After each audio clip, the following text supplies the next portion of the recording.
Federal government reiterates commitment to development of Niger Delta. We must regulate the flood that is coming into the reservoir. Authorities in Sokoto announce controlled release from Goronyo Dam to tame rising water level. We have decided to hand them over to the police. Whatever is the outcome of the matter in court, they still have us to contend with. Also tonight, police prosecute 8 state vigilante operatives for assaulting corps member in Anambra State. Hello and a warm welcome to NTA Network News. We're live in Abuja. I am Jumma Yusuf. Tonight, Adela Kami Akere will be joining me from Lagos with news from that axis. And Benny Adams is standing by with business news. Benny, what's happening in the world of business? What's new? Well, it's another day of losses for investors in Nigeria's capital market, but another day for gains in Nigeria's mineral sector from Nigeria to Zambia. We'll give you details in the course of the bulletin. That's good news. And as usual, Francisca Bella is in our sports corner with some of the latest highlights in the world of sports. Francisca, it's so sad that the Tigers are out of the FIBA 2025. Of course, it's sad, but then at least they made it to the quarterfinals. So congratulations to them.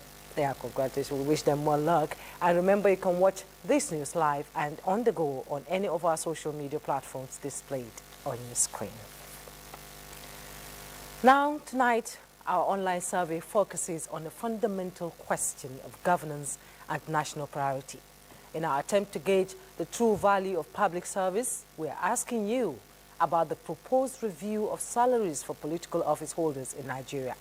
I suspect that while some may think that competitive remuneration is vital to attract qualified professionals and reduce the temptation of corruption, others might outrightly oppose the idea or have certain conditions. Now let us know what you think. Scan the QR code soon to be displayed on your screen. Click on the link and tick an option that suits you. You can join the ongoing conversation. Now let's get the news. The Secretary to the Government of the Federation, Senator George Akume, has also reiterated the President's commitment to enhancing the welfare of the people of the Niger Delta region. While addressing the region's challenges, he was speaking when a delegation from the Niger Delta Ethnic Nationalities Youth Leaders Forum, led by its chairman and president of the Ijaw Youth Council Worldwide, Sir Jonathan Lepobri, paid him a courtesy visit in Abuja. The SGF highlighted some of the president's efforts in tackling regional challenges, including the establishment of the University of Environmental Technology in Ogoniland to address ecological issues. He also acknowledged past initiatives such as the Ministry of Niger Delta Development Commission, and the Amnesty Programme. Now, he commended the forum for their solidarity in mobilizing grassroots support for President Tinubu's re-election, emphasizing the importance of zoning and power rotation in promoting national unity, stability, and a sense of belonging. On his part, Sir Jonathan Lepobri appreciated President Tinubu for his timely intervention in resolving the crisis in Rivers State and bringing peace and stability. He also expressed gratitude to the federal government for empowering youth from the Niger Delta through the Amnesty Programme. And as part of efforts to build effective roadmap to the funding and delivery of ongoing projects inherited from previous administrations, Minister of Works Dave Umahi has threatened to terminate 2 severely delayed road projects in Kogi State due to abysmal contractor performance, despite being awarded in 2022. CCECC Nigeria Limited achieved only 1.97% completion on the Okene Itobi Road after receiving 2.5 billion naira, while Tech Engineering Company Nigeria Limited completed just 1.04% of the Lokoja Ayimba Road after a 1 billion naira advance payment. Consequently, both contractors have been given strict ultimatums to immediately demonstrate significant progress. Failure to do so will result in the mutual termination of their contracts, allowing the ministry to re-procure the remaining sectors for more effective funding and execution. This decisive action is believed to underscore the administration's commitment to quality and value for money in infrastructure development. Now, more Nigerians are applauding the present administration led by President Bola Ahmed Tinubu, with the latest round of commendation coming from Oka, Southeast Anambra State. This came to the fore during a public sensitization campaign of the Tinubu midterm reports. Daniel Upai tells us more. With more than 900,000 beneficiaries of the Presidential Loan and Grant Scheme, more than 300,000 beneficiaries of Student Loan Scheme, 118.8 kilometer Calabar Eboyi, Benue, Nasarawa, Abuja Coastal Highway flagged off, agriculture, healthcare, assessing the President midterm report in a town hall meeting organized in Oka. Participants applaud the President's economic policies that are aimed at enhancing the living condition of the people. In his 2 years in office, he has done really well. We have seen different development. This sensitization campaign is one of the series of events scheduled to keep the citizens abreast of the President Bola Ahmed Tinubu's effort aimed at changing the lots of Nigerians.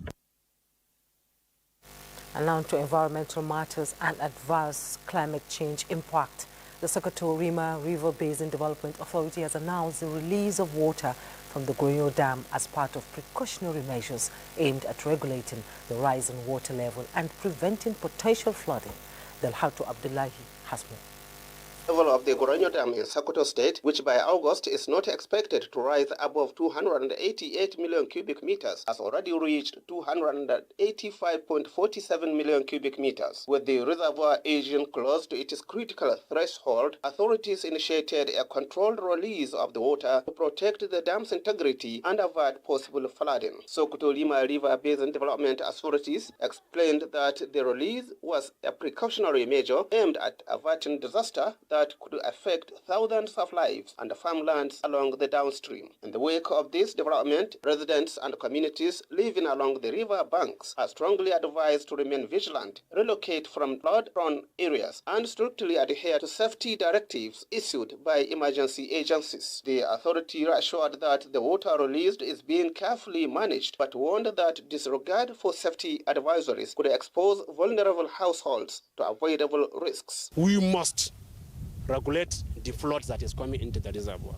Therefore, we are calling the downstream users always, those are the farmers, fishermen, canoe riders, and everybody, that they should align their work based on our action plan always, in order to save the life of people. Insecurity is the major challenges facing us in this dam, because without security, you can't stay here in order to control this dam. The dam needs each and every minute. You want the person to be here. This controlled action underscores the delicate balance between sustaining water for agriculture and domestic use while ensuring public safety from the threats of overflow. In Sokoto, Dalhatu Abdullahi, NTA News. In the meantime, the National Emergency Management Agency, NEMA, and the Nigerian Hydrological Services Agency have confirmed that devastating floods continue to cause widespread damage across the country. A dashboard released by NEMA indicates that 19 states have been affected thus far. Musa Babaliu is on standby to provide a detailed breakdown of the statistics. Musa? The dashboard indicates that as of Thursday, August 21, 2025, 209,666 people have been affected by floods this year. 228 people have died.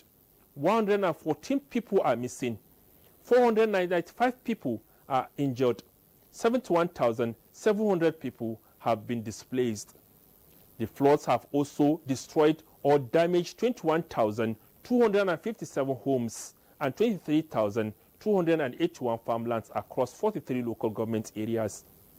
The breakdown shows that women and children were the most affected, with 97,244 children, 64,327 women, 49,050 men, 8,064 elderly individuals, and 2,069 persons with disabilities impacted.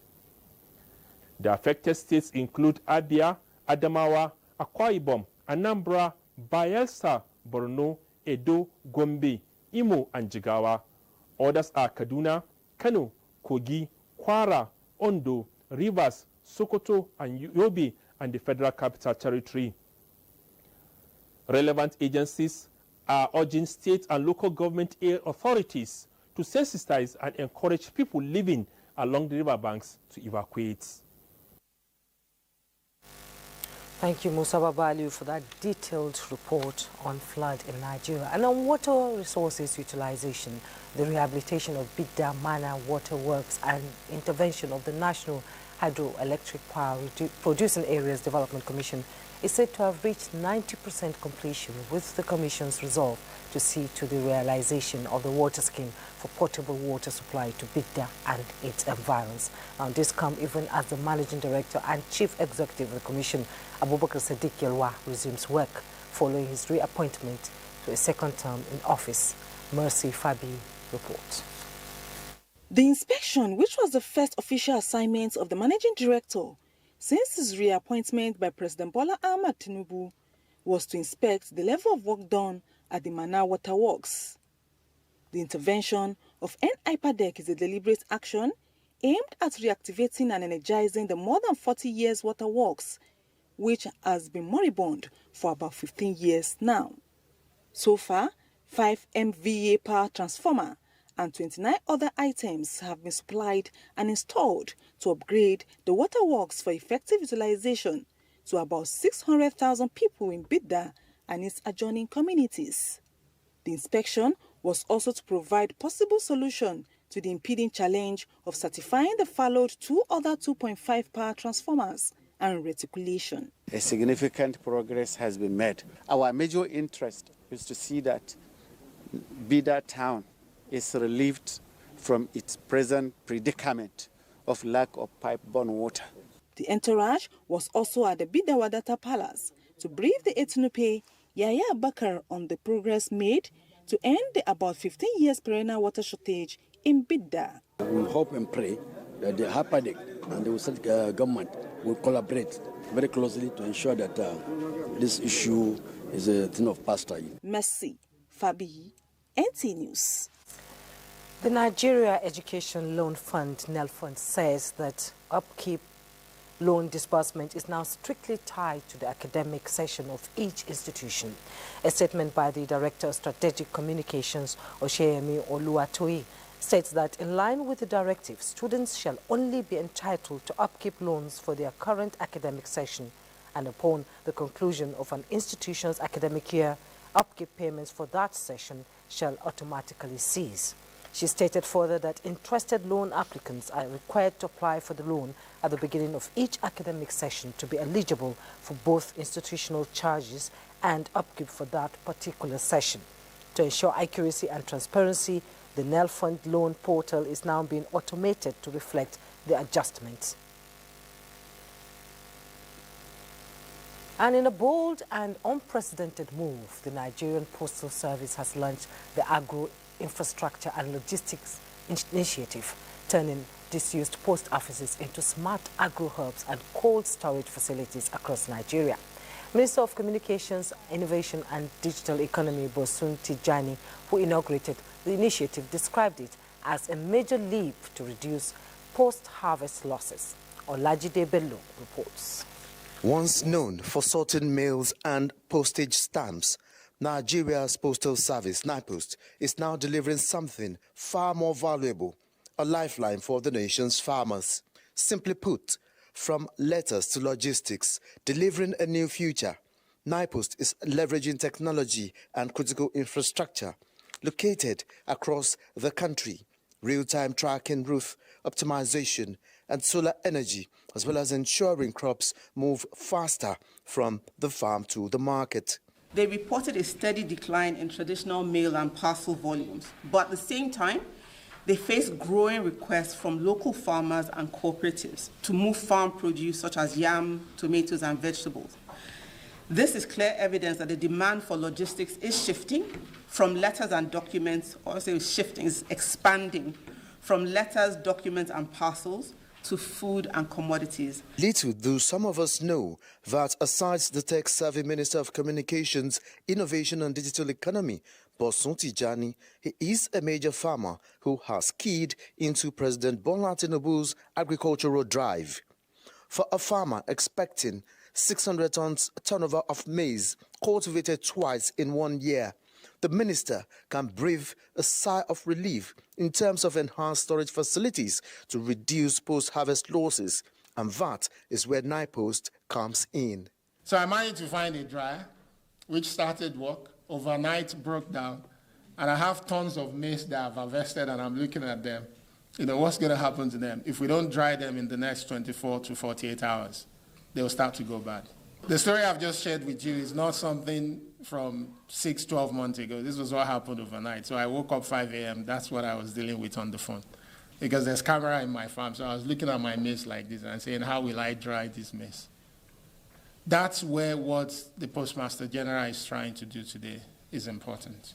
From letters to logistics, the Nigeria Postal Service is rewriting its story and perhaps Nigeria's Olajide Bello. NTA News. We'll take a break now. The news continues in a moment. Don't go away. You're welcome back. The Independent National Electoral Commission, INEC, has presented certificates of return to National Assembly members-elect who emerged at the August 16th by-elections. Mayor Ogidi tells us more. Like footballers entering the pitch, replacing others during halftime. Look energetic, with a mien determined to make a difference. 2 senators elect and 5 House of Representative members elect, they got the blessings of the electorate at the August 16th by-elections. Victory sealed by INEC. Out of the 2 senatorial seats, APGA won, APC won. 4 out of the 5 House of Rep seats, APC won 4. Though a lone bright spot for the PDP came from Ibadan North in Oyo State. Joseph Ipia, Edo Central Senatorial District, says they are set for serious business, and time is not an excuse. For me, it's not a huge challenge because I'm quite sure, and the way I attend to my people, the way I attend to them right now, these few years I'm here, I'm going to be there, we also determine what they feel about me. Now attention totally shifted to Anambra State for the November 8th governorship election. Mayor Ogede, NTA News. Talking security, the Inspector General of Police, Kayode Ebetakun, has inspected the state-of-the-art intelligence installations at Idu community in Abuja, in continuation of efforts to strengthen intelligence-led policing as a cornerstone of internal security. A statement by the force states that the visit is part of a strategic engagement with indigenous security experts, particularly EIB Stratok, a homegrown security solutions provider aimed at boosting collaboration for a more effective national security architecture. The IGP emphasizes that intelligence gathering remains the bedrock of modern policing and stresses the commitment of the Nigeria Police Force under his leadership to harnessing technology, innovation, and both local and foreign expertise to counter emerging threats and enhance public trust. In the meantime, the Anambra State Police Commissioner Ikere Orotugu has confirmed that the 8 Agune Chamber security operatives who assaulted a corps member in Oba, Anambra State will be charged to court for further sanctions in accordance with the law. Chinyere Fitesi Okoye reports. Are the 8 culprits who dealt decisively with a corps member in Anambra State on the 23rd of July, now facing disciplinary measures as they have been handed over to the police. We suspended them pending our own internal process. And now, as we have decided to hand them over to the police, whatever is the outcome of the matter in court, they still have us to contend with. And these are people we try to give some level of orientation. Look at what they did to that lady. It's unfortunate. We condemn it. I'm very sure the state government has condemned it. However, the law must take its course. As the masses fume over the inhuman treatment, the Commissioner of Police promises not to leave any stone unturned in handling the matter. No matter whatever happens, one should not take certain law into one's hands to some degree. I think it's very essential the government look into this situation, whereby they train properly the vigilante and the security members so that they will be able to function properly in the state. Meanwhile, wife of Anambra State Governor Dr. Nonye Soludo is expected to have a meeting with the core member on her return to Anambra State, while the acting director, Information and Public Relations of NYSC, in a statement states that necessary administrative procedures are on the way to assist the core member, Chinyere Fesi Okoye, NTA News. The National Information Technology Development Agency, NITDA, in a bid to make Nigeria an information technology-enabled nation that will foster economic and technological innovations, plans to host the Digital Nigeria International Conference with the inauguration of its local organizing committee in Abuja. Let's take a listen to Francis Udojo's report. 2025 Digital International Conference with the theme, Innovation for a Sustainable Digital Future, Accelerating Growth, Inclusion and Global Competitiveness, is a flagship conference planned to create opportunities and engagement for participants across the entire digital ecosystem. The local organizing partners, which include NTA, is to help plan strategies that will position Nigeria towards maximizing benefits associated with effective governance, digital economy, as well as cyber security. This year's conference will be looking at how we can position ourselves effectively to tap from the offerings of the digital economy and the digital technologies that are available out there. We have the vision, for instance, to ensure that we make Nigeria an IT-enabled nation, fostering inclusive economic development through technological innovation. And it's that vision that we are pursuing, trying to see how we can pursue that vision in line with the 8-point agenda of renewed hope. The conference is also expected to promote small and medium-scale enterprises in the digital space. Francis Udojo, NTA News. We'll take a pause here as I join Adiola Kamiakere in our Lagos studio for more on Network News. Hello, Adiola. It's good to see you.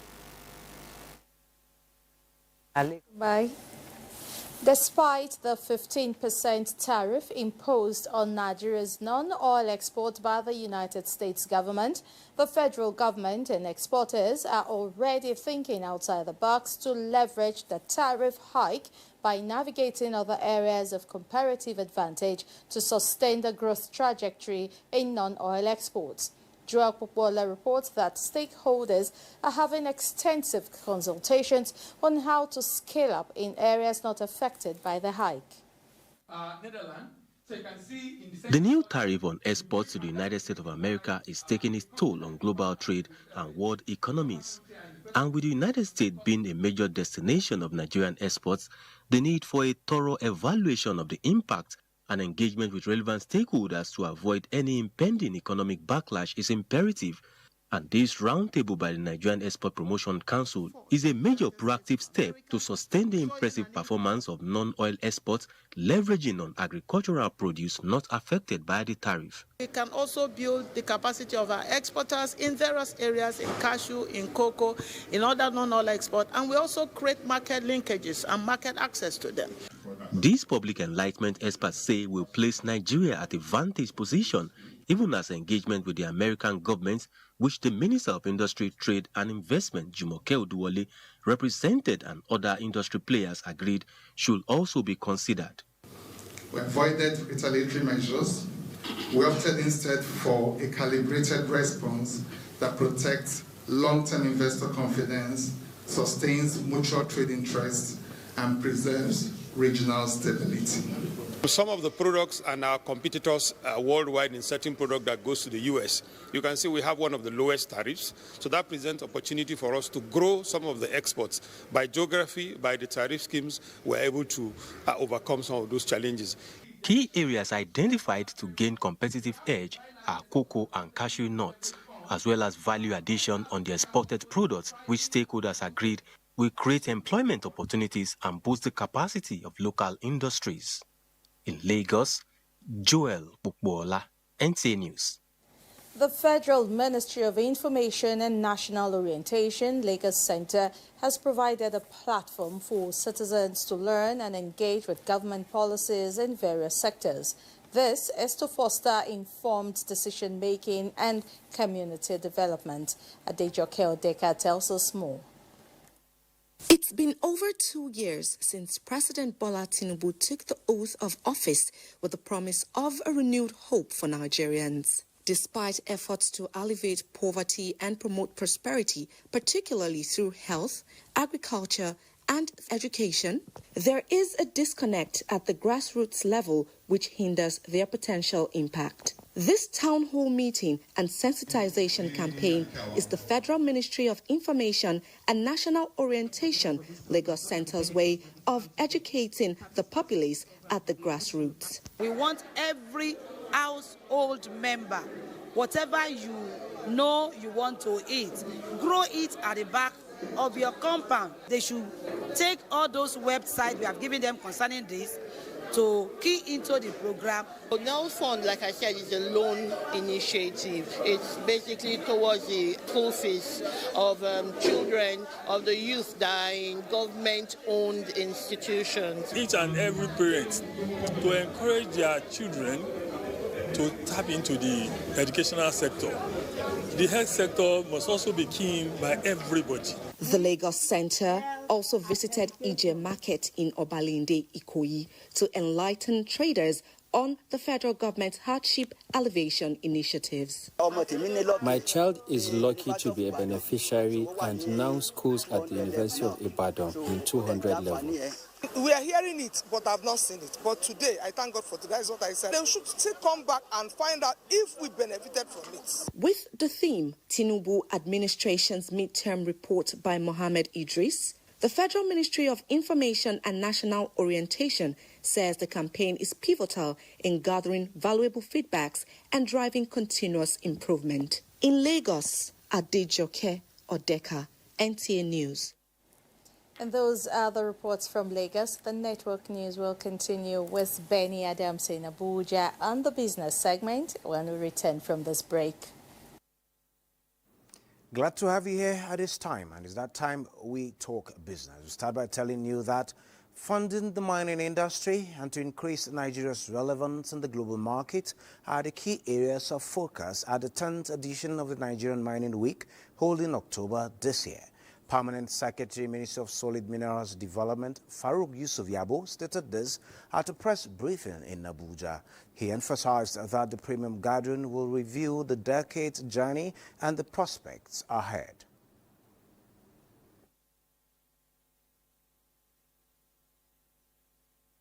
The decade ahead is not just going to be a mineral potential and opportunity decade, but it is about decisive actions, and it is about achieving global relevance.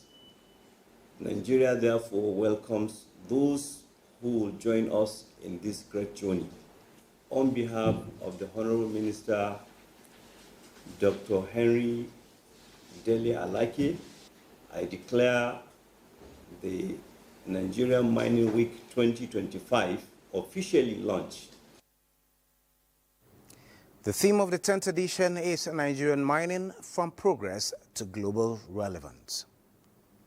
Now, Zambia is also taking mining to the next level. This is as the President Hakainde Hichilema commissions the expansion of S3 mining project at Kashanshi Mine in Solwini, one of the largest investments in the history of the country, worth more than $1.2 billion.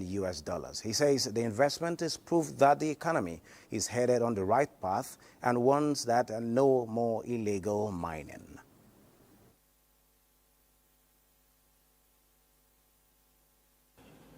We want you to mine, but legally. Number two,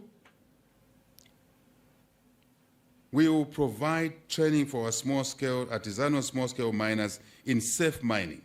This project will extend the life of Kansanshi for another 2 decades, securing thousands of jobs and creating new ones, boosting local procurement and generating significant revenues for national development, and for infrastructure in Solwezi, in our town, and beyond. Now, looking at the Nigerian stock market, investors lost 780.64 billion naira, with market capitalization down to 88.78 trillion naira. This is as the market sustained its bearish trend on Thursday, driven by sell-offs in Boasmond, Julius Berger and MTN Nigeria, among 40 other stocks. At the end of trading, a total of 573.6 million shares in 25,855 deals, corresponding to a market value of 12.863 billion naira, were traded. Today's data shows 21% decline in volume and 10% decline in deals, and on the aggregate, 129 listed equities participated in trading, ending with 17 gainers and 45 losers. That is it on business at this time. Jumai, you can take it from here. Back to the news. The International Organization for Migration has reiterated its commitment to supporting Nigeria in finalizing a national financing strategy for sustainable solutions for persons of concern. Now, this assurance was made during a visit by the IOM Deputy Director General of Operations to the National Commission for Refugees, Migrants and Internally Displaced Persons in Abuja. Ruth Agwele reports. Migration dialogue continues to be a source of concern for nations, and this Nigeria takes seriously by working towards having a comprehensive national migration policy, which is top priority for the National Commission for Refugees, Migrants and Internally Displaced Persons. This solidarity visit by a delegation of the International Organization for Migration is to reaffirm its support for the national strategy on migration, enhance effective data management for migrants and displaced persons, to advance durable solutions and ensure migration is safe, regular and dignified. And we will support the operationalization of the two sub-working groups, one for data and solutions and one for security and protection, while emphasizing the importance of harmonizing the data. We commend NCFRMI for initiating the revision of the policy. The Commission is trying to see that we provide a solution against handouts given out and also our vulnerable ones. Now we are building skill acquisition centers to support that, to go through the 6 clinical zones that we have in this country. For both parties, they hope to strengthen partnership to operationalize the return, reintegration and reconciliation of migrants across the country, while upscaling efforts for legal pathways that will promote regular migration. In Abuja, Ruth Aguela, NTA News. The Jigawa State Governor Malam Umar Namadi has been honored by the Saudi Hajj Authority with special awards for the commendable conduct of the 2025 Hajj exercise by the state. The awards were presented during the formal submission of the comprehensive report on this year's Hajj operations. Mohammed Musa Askira reports. At the Government House in Dutse, Governor Umar Namadi received multiple awards conferred on him by the Saudi Hajj Authority, recognizing Jigawa's outstanding performance in the 2025 Hajj exercise. The presentation was made alongside the official report on the state's Hajj operations by the Amir al-Hajj and Emir of Kazore Al-Haji Najib Hussein Adamu. Governor Namadi, while thanking the Amir al-Hajj, the Pilgrims Welfare Board and the entire operations team, commended their commitments and efficiency, which is said earned Jigawa a place of pride among participating states. The Federation, you cannot match the experience, dedication, and devotion of the members of staff of Jigawa State Pilgrims Board. As enshrined in the law establishing the board, ours is to make sure that pilgrims going through the board were able to perform Hajj with relative ease and comfort. The pilgrims are very happy and are very appreciative of what happens in the Holy Land. I think this is one of the first time that the delegation is returning the money amounting to 25 million in excess of what they have account out. The governor assured that his administration will implement key recommendations contained in the report and further announced plans to establish a modern and befitting Hajj camp for Jigawa pilgrims. From Dutse, Muhammad Musa Askira, NTA News. There will be more news after the break. Welcome back. The 92-years-old Cameroonian President Paul Biya is poised to seek a term in office as president in the upcoming October election. And World Food Programme convoy in Sudan has been attacked and 3 trucks destroyed. Kolo Mohammed brings us details of these and other stories on Global Update. President of Cameroon, Paul Biya, aged 92, is poised to seek an 8th term in office in the October elections. Now faces a significant legal battle. Akere Tabeng Muna, a prominent opposition candidate and former BAP president, has filed a formal petition with the Constitutional Council alleging that Paul Biya is constitutionally ineligible to run under Article 118 of the Electoral Code. The ruling is expected this Friday. The World Food Programme said 3 out of the convoy's 16 trucks were damaged and caught fire, but all staff were saved. The organization is assessing the full impact and gathering more information. Both the Army and the RSF have been accused of obstructing aid deliveries and using starvation as a weapon of war. In other news, Russia has launched hundreds of drones and missiles on western Ukraine overnight in one of the heaviest bombardments in recent weeks. Ukraine officials said strikes were reported in Zaporizhia and Lviv, where 1 person was killed and dozens wounded. Kolo Muhammad, NTA News. And Francisca Bella is standing by with happenings in the world of sports. Francisca. Thank you, Jumai. Welcome to Sports Update. In a landmark development for badminton in Nigeria, a clear pathway to the 2028 Olympics in Los Angeles has been provided for Nigeria's shining light in the sport, Mariam Eniola Bolaji, with a 4-year sponsorship deal being handed to the Paralympic bronze medalist by logistics giant GIG. The sponsorship will cover her training, international travels and accommodation, as well as camp allowance as she bids to claim the #1 sport in the world, while also aspiring to become the first African badminton player to win gold at the Olympics for Paralympics 2028. At a strategic engagement in Abuja, the Nigerian badminton family and other stakeholders in the Nigerian sports fraternity, including the chairman National Sports Commission Shehu Diko, hailed the development, describing it as a potential game changer for sports in the country. After what we achieved last year in Paris, we saw the need to do this and start it much earlier. And thank God, like I said, GIG Logistics came out the first to say, we believe in your vision, we believe in your mission, and we want to be part of this journey. Empowering opportunities and delivering excellence. This is what we see in Eniola. This partnership is also a reflection of our broader commitment to inclusion. Elsewhere, reactions have continued to trail the elimination of Nigeria's D Tigers from the 2025 Men's Afro Basket Championship after a 91-75 quarter-final loss to Senegal on Wednesday. In Abuja, basketball enthusiasts commended the team's resilience, noting that while the exit was disappointing, the experience gained would help the squad regroup and return stronger in future tournaments.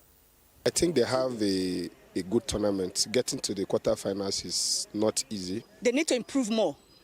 They need to do more practice. They are not really bad. If they are that bad, then we would have gotten that far. Knocking out at the early stage should be worse than approaching to the line. They tried. Turning to football, Nigeria's representatives in the 2025 CAF Women's Champions League qualifiers, Bayelsa Queens FC, also known as the Prosperity Girls, held their first training session in Abuja Thursday as they prepare for the opening game of the qualifiers. The squad were put through their paces by the coaching crew led by White Obunda at University Phyllis Hofe Bonye. Drawn in Group B, Bayelsa Queens will open their campaign against Police Ladies of Ghana on August 24. Before facing ASCO of Togo and Samneli of Benin Republic. But that's the size of a package. It's back to Jumai. Thank you. We wish them all the best. APC National Chairman Professor NTA Programme says he's celebrating the life of his late mother rather than mourning to honor her sacrifices and support to the extended family. This was while receiving sympathizers in jails over the demise of his mother. Ijoma Ozemene has more. Since the demise of Professor Nentawe's mother, Lydia Yewada, sympathizers from across the country have continued to troop to his residence for condolence. They include head of boards and parastatals, and leadership of various organizations, politicians and religious leaders. Receiving the president of Kokin, Reverend Amos Mozo, Professor Nentawe says he is a product of prayer and grace, noting that the love shown the family at the moment of grief has strengthened them. In his condolence message, Governor Caleb Mutfwang described late Mama Lydia Yewada as a virtuous woman with deep faith and prayed God to repose her soul in Jos. Ijoma Ozemena, NTA News. And a quick check on the weather prospect is next. A warm welcome. We are tracking thunderstorms expected to develop over northern parts of the country, starting in the morning, continuing into the afternoon through to evening hours. These storms could bring strong winds, thunder and lightning. So if you're in these areas, please stay alert. Moving into the north-central region, light to moderate rainfall is expected as the day progresses. Don't be surprised if it lingers into the afternoon hours. And for those in the south, including the coasts and the inland areas of the south, we expect intermittent rain showers. Conditions will stay mostly cloudy with only occasional breaks in the clouds. And that's it from this end. Join us again.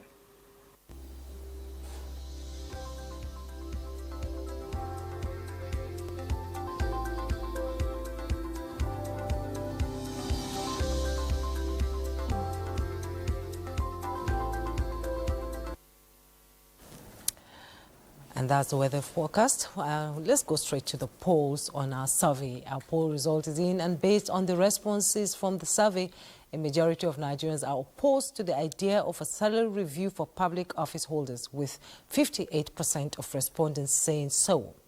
Our survey says this opposition is primarily driven by the current economic challenges facing the country. Another 32.8% portion of respondents expressed conditional support for the idea, but tied it to very variable performance of these political office holders. Outright support for the raise is a distinct minority amongst our respondents, with only 9.8% ticking that option. And that's Network News for tonight. Thanks so much for your time. I am Jumba Yasov.